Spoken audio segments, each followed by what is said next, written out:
పరిశుద్ధత లేకుండా ప్రభువును చూడలేరు. పరిశుద్ధత లేకుండా ప్రభువును చూడలేరు. నేను పరిశుద్ధుని గనుక మీరును పరిశుద్ధులై ఉండుడి, మీరును పరిశుద్ధులై ఉండుడి. పరిశుద్ధత అవసరం, అనుకూలం. అది దేవునికి. రహస్యంగా ఫోన్లు మాట్లాడినా, చాటింగ్ చేసినా ఎవరో చూడట్లేదు అనుకుంటే దేవుడు చూస్తున్నాడు.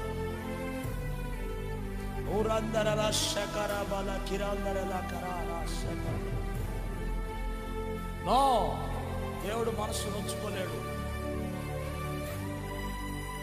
జాగ్రత్త, జాగ్రత్తగా, జాగ్రత్త, జాగ్రత్త.